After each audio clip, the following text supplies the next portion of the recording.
public holiday and we are both off. We will play table tennis if we get a spot. Yes, if ready na. Are you ready?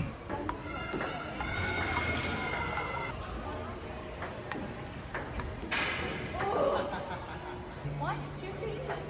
Nice! Nice one!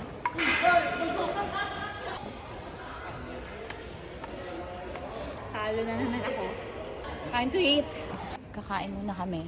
Gutom na. Love namin dito sa China Bar. Meron na kaming go-to dito sa China Bar. So, hindi natin kailangan mag-check ng menu. Gusto namin dito yung Chinese crispy chicken rice. Ito, no? Yeah. So, sa mga Melbourne peeps, kung kumakain kayo sa China Bar, ano yung mga go-to nyo din? We wanna know so we can try. Huwag kasi kami mag-try dahil ayaw namin ma-disappoint. So, pag may mga recos kayo, let us know. Thank you. Thank you. Ako sa food, siya sa shoes ko. Nagpapabili ng sapatos! Yan, yung gusto niyang sapatos. OMG. Look at the price. 240.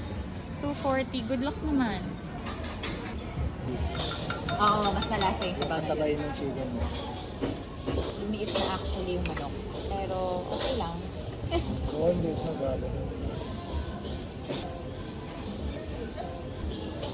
Third shop na namin. Pag ito, wala pa rin tayong nakitang size mo. Wala. Okay, so dalawa na kaming nagsusukat. Pero hindi ko siya bet. Reset.